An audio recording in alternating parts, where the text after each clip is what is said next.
Hello students. स्वागत है आप सभी का टारगेट गुरुकुल के इस ऑनलाइन लर्निंग प्लेटफॉर्म पे। ये कृषक सीरीज का थर्ड लेक्चर है। ठीक है। उम्मीद करते हैं कि आप लोग सेकेंड लेक्चर, फर्स्ट लेक्चर, सभी लेक्चर्स आप लोगों ने देख लिया होगा। ठीक। आपको बताना चाहेंगे कि जो भी स्टूडेंट्स हमारे व्हाट्सएप ग्रुप को ज्वाइन नहीं किए हैं वो ज्वाइन कर लें, क्योंकि आप लोगों के कमेंट और जो है मैसेज, हमें पर्सनल मैसेज कई लोगों ने किया, सर कृषक सीरीज की टाइमिंग क्या है। तो बच्चों बता दें, आपको शेड्यूल जो है कृषक सीरीज की वो आपके व्हाट्सएप ग्रुप में दे दी जाती है, तो वहाँ पे आप लोग देख के टाइमली क्लास को ज्वाइन किया करिए। ठीक है। जो भी बच्चे इस तरह का कमेंट करते हैं वो जरूर ज्वाइन करेंगे। ठीक है। चलिए अब हम स्टार्ट करते हैं आज का लेक्चर। उससे पहले मैं आपसे बताना चाहूँगा कि ये जो लेक्चर है, जो हमारी कृषक सीरीज चल रही है, ये किसके किसके लिए इम्पोर्टेंट है। तो आपको बता दें, थोड़ा हम कैमरा बंद करना चाहेंगे क्योंकि प्रॉब्लम हो रही है। ठीक है। आपको मैं बताना चाहूँगा कि ये CUET, ठीक है, किसके लिए बच्चों? CUET और यूपी कैटेड,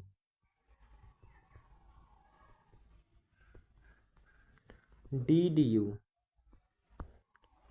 यूपी कॉलेज, ठीक है, इतने यूनिवर्सिटीज़ के लिए जो है ये बहुत ही इम्पोर्टेंट है। ठीक है। जो बच्चे यहाँ का फॉर्म अप्लाई किए हैं वो ज़रूर इस लेक्चर को देखेंगे, आपके इंट्रेंस एग्ज़ाम में आने ही आने वाला है। स्टूडेंट कहते हैं ना कि संघर्ष जितना कठिन होगा, सफलता की राह उतनी मतलब जो है अच्छा लगेगा। होता क्या है कि अगर आपको खाना पका पकाया मिल जाए तो अच्छा नहीं लगता। ठीक है।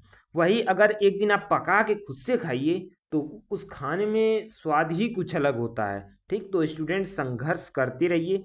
संघर्ष की रास्ता कठिन तो होता है, लेकिन जब सफलता मिलती है ना, उस दिन का बात ही कुछ अलग होती है। ठीक। तो चलिए अब हम स्टार्ट करते हैं। जो बच्चे संघर्ष बैच को ज्वाइन करना चाहते हैं, डिस्क्रिप्शन में लिंक होगा, उसको ज्वाइन कर लेंगे। ठीक है। चलिए अब हम इस लेक्चर को कंटिन्यू करते हैं। इस लेक्चर में आ चुका है आपके सामने कि who is the father of agronomy. जैसा कि आप सभी लोगों को मालूम है कि फादर ऑफ एग्रोनॉमी के बारे में, तो एग्रोनॉमी के जो फादर कहे जाते हैं वो पीटर डी क्रेन्सेजी। पीटर डी क्रेन्सेजी को फादर हम लोग क्यों बोलते हैं?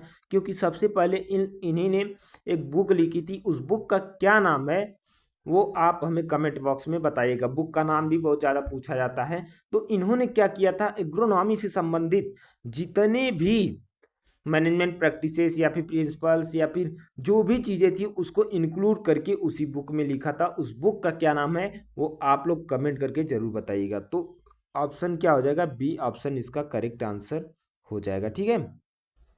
चलिए बात करते हैं आगे हम लोग। अब कह रहा है भारत में सस्य विज्ञान के जनक कौन है?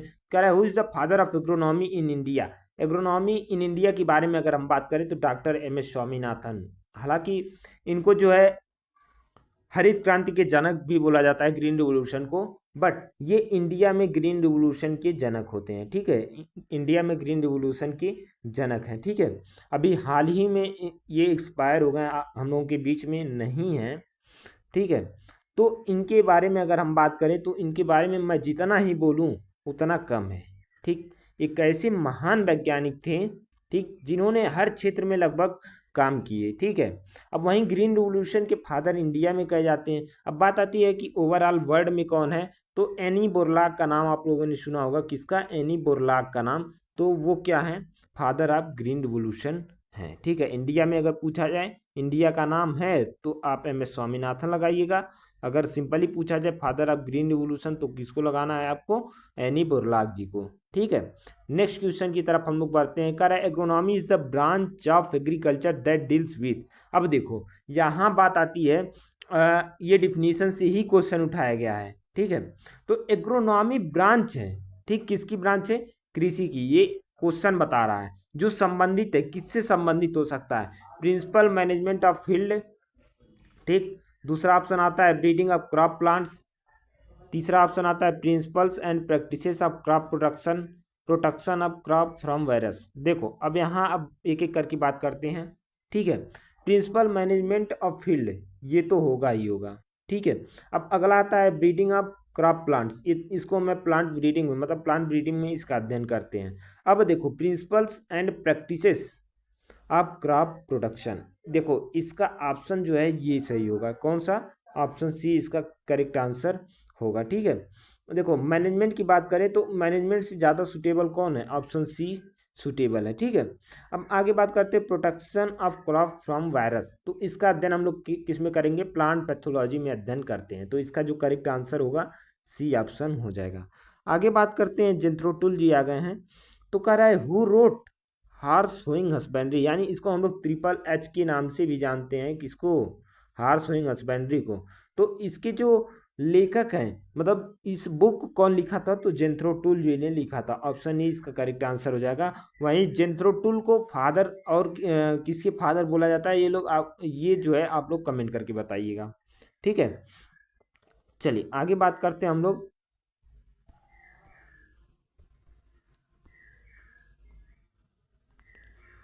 अगला आ रहा है कि grinning of potato result in.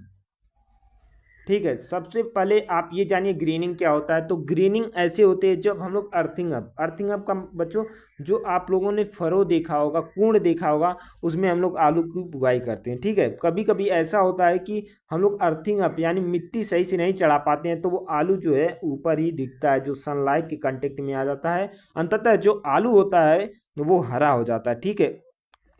जब हरा हो जाता है तो उसमें सोलेनिन की मात्रा ज़्यादा होती है, जो कि हमारे लिए हानिकारक होता है। इसलिए आपको हरे आलू नहीं खाने चाहिए।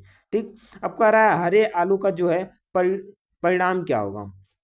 परिणाम की अगर बात करें तो जाहिर सी बात है, जब हमें नहीं खाना चाहिए तो न्यूट्रिशनल वैल्यू जो है डिक्रीज कर जाएगी, न्यूट्रिशनल क्वालिटी डिक्रीज कर जाएगी। तो इसका option number B correct answer हो जाएगा। आगे बात करते हैं कि एग्रोनॉमी शब्द की उत्पत्ति किससे हुई है? तो लैटिन भाषा से, सॉरी ग्रीक भाषा से हुई है। आपको बताया था मैंने, नॉमी या फिर लॉजी लगाओ तो वो किस में आएगा? ग्रीक में आएगा। और लैटिन वाले कल्चर जिसके पीछे लगा होता है वो किस में आता है? लैटिन में। ठीक है। कुछ एक्सेप्शन है, इसके बारे में ऑलरेडी हमने बता चुका है। आगे बात आती है, कह रहा है कि which of the following crop has the highest cultivated in world. अब देखो यहाँ पे आपको सोचने की थोड़ी ज़रूरत है। कह रहा है कि कौन सी क्रॉप सबसे ज़्यादा बोई जाती है, सबसे ज़्यादा कल्टीवेट की जाती है वर्ल्ड में। अगर वर्ल्ड की बात करें तो वीट। ठीक है। वीट सबसे ज़्यादा कल्टीवेट किया जाता है। वहीं इंडिया की बात करें तो धान यानी राइस जो है सबसे ज़्यादा हम लोग कल्टीवेट करती हैं। ठीक है। आगे बात करते हैं, कह रहा है एक्जोटिक वीड आर, यानी जो विदेशी खरपतवार है वो कौन सा है? तो एक्जोटिक यानी पार्थेनियम की अगर हम बात करें तो पार्थेनियम जो है एक्जोटिक है। ठीक है। कैसा वीड है? एक्जोटिक है। ठीक है। वहीं पे अगर हम बात करें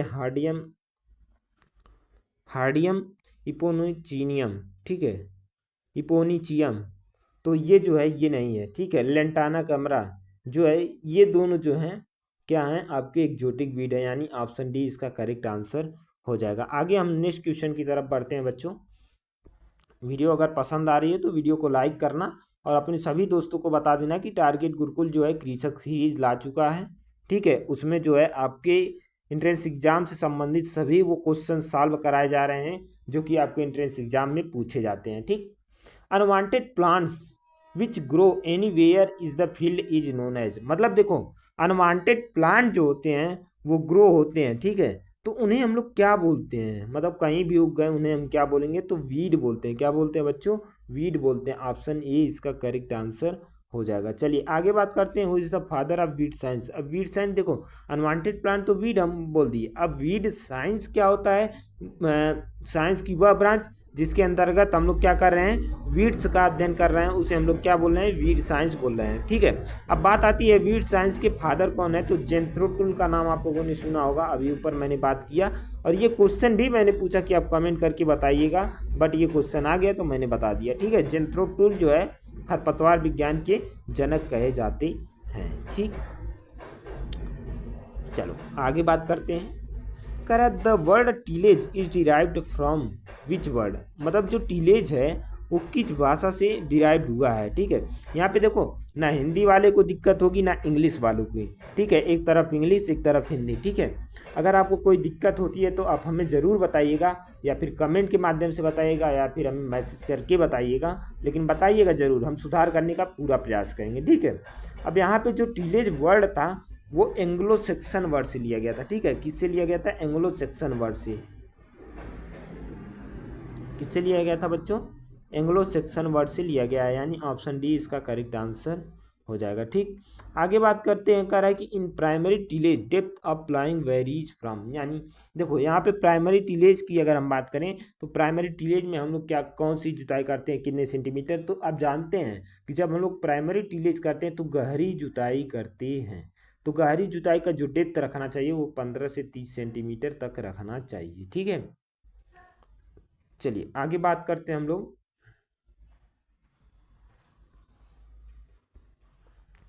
नेक्स्ट क्वेश्चन की तरफ चलते हैं।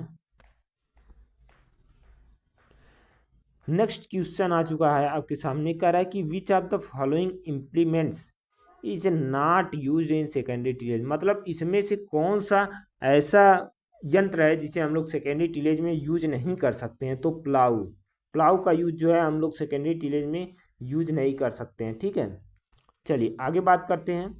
अगला कह रहा है कि rhizome and tumours of perennial weeds Cynodon dactylon and Cyperus rotundus, Cynodon dactylon को हम लोग मोथा बोलते हैं, और साइप्रस रोटेंडस साइनोडान डक्टिलान को हम लोग दूब घास बोलते हैं, और साइप्रस रोटेंडस को क्या बोलते हैं? मोथा बोलते हैं।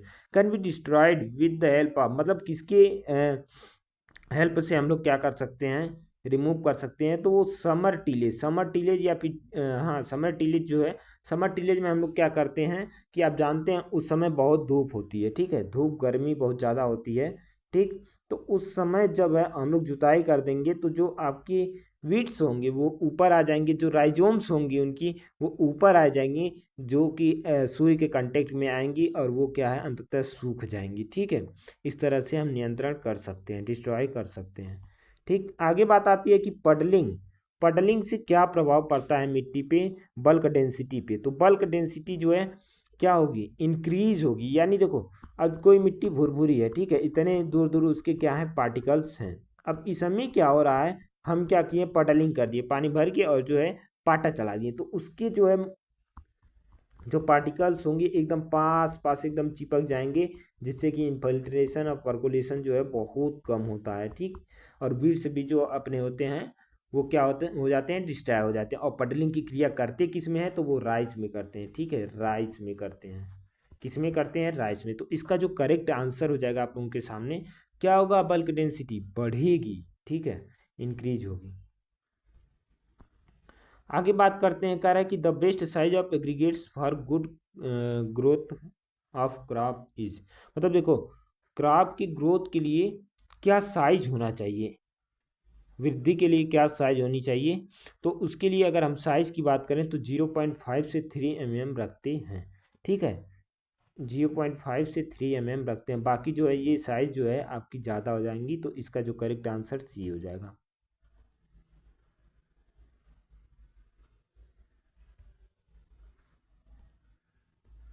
बच्चों अगर आप लोगों ने वीडियो को लाइक नहीं किया है तो ज़रूर लाइक करिएगा। ठीक है, देखिए आप जो लाइक करते हैं और कमेंट करते हैं, हमें लगता है कि हमें इतना मोटिवेशन मिल जाता है अंदर से ना, हमें लगता है कि बच्चे वास्तव में पढ़ने के लिए इतने इच्छुक हैं, हमें और चीज़ें लानी चाहिए कि बच्चों को हेल्प हो सके। ठीक है, तो आप लोग लाइक और कमेंट जरूर करिएगा। ठीक, अब बात करते हैं अगले क्वेश्चन की तरफ। कह रहा है who is the father of tillage, यहाँ पे टीलेज की अगर हम बात करें तो कौन है? जेंथ्रोटुल जी हैं। ठीक है, टीलेज की बात करें तो कौन है? जेंथ्रोटुल, यानी ऑप्शन बी इसका करेक्ट आंसर हो जाएगा। आगे बात करते हैं, कह रहा कि ऑब्जेक्टिव ऑफ टीलेज, टीलेज का ऑब्जेक्टिव क्या होता है, क्यों हम टीलेज करते हैं? तो टीलेज के ऑब्जेक्टिव की अगर हम बात करें, पहला बात जो है हम लोग क्या करेंगे? Weed control. जब वीड कंट्रोल करेंगे तो destroy and prevent from weed, मतलब क्या होगा? खरपतवार का जो है विनाश और सुरक्षा दोनों हो सकता है। ठीक है, तो इसलिए ऑप्शन सी इसका करेक्ट आंसर हो जाएगा। ए और बी दोनों सही है। ठीक है, आगे बात करते हैं अगले क्वेश्चन की तरफ। कह रहा है कि disc harrow is an instrument of which tillage, मतलब डिस्क हैरो किसका जो है इंस्ट्रूमेंट है। तो यहाँ पे अगर हम बात करें तो ये किसका हो जाएगा, सी ऑप्शन हो जाएगा, सॉरी डी ऑप्शन हो जाएगा, दोनों होगा। ठीक है, सेकेंडरी का भी है और इंटेंसिव कल्टीवेशन में भी हम लोग इसका यूज करते हैं। इंटेंसिव कल्टीवेशन का मतलब सघन खेती, सघन मतलब पास पास, यानी जो है हम छोटे से लैंड में ज़्यादा से ज़्यादा कल्टीवेशन कर लें, वही क्या है आपका इंटेंसिव कल्टीवेशन होता है। लास्ट क्वेश्चन की तरफ बच्चों हम लोग बढ़ते हैं एंड इम्पॉर्टेंट क्वेश्चन है। कह रहा है कि father of zero tillage is, मतलब फादर ऑफ जीरो टिलेज कौन है। जीरो टिलेज की अगर हम फादर की बात करें, ऊपर जो था वो टिलेज था, लेकिन नीचे जो है फादर ऑफ जीरो टिलेज की अगर बात करें तो वो कौन है, जीबी ट्रिपलेट जी हैं। ठीक है, जीबी ट्रिपलेट जी हैं। ठीक, तो आपको ये लेक्चर कैसा लगा, अपनी राय जरूर कमेंट में रखिएगा। ठीक, और जो बच्चे ग्रुप को नहीं ज्वाइन किए हैं वो ग्रुप ज्वाइन कर लेंगे। ठीक, और जो बच्चे चाहते हैं कि अपनी तैयारी को और बेहतर बनाएं तो उसके लिए संघर्ष संघर्ष को जरूर ज्वाइन करिएगा। ठीक है, आज के लिए यहीं रखते हैं। ठीक, अब मिलेंगे नेक्स्ट वीडियो में नेक्स्ट टॉपिक के साथ। Thank you, bye bye, till the take care.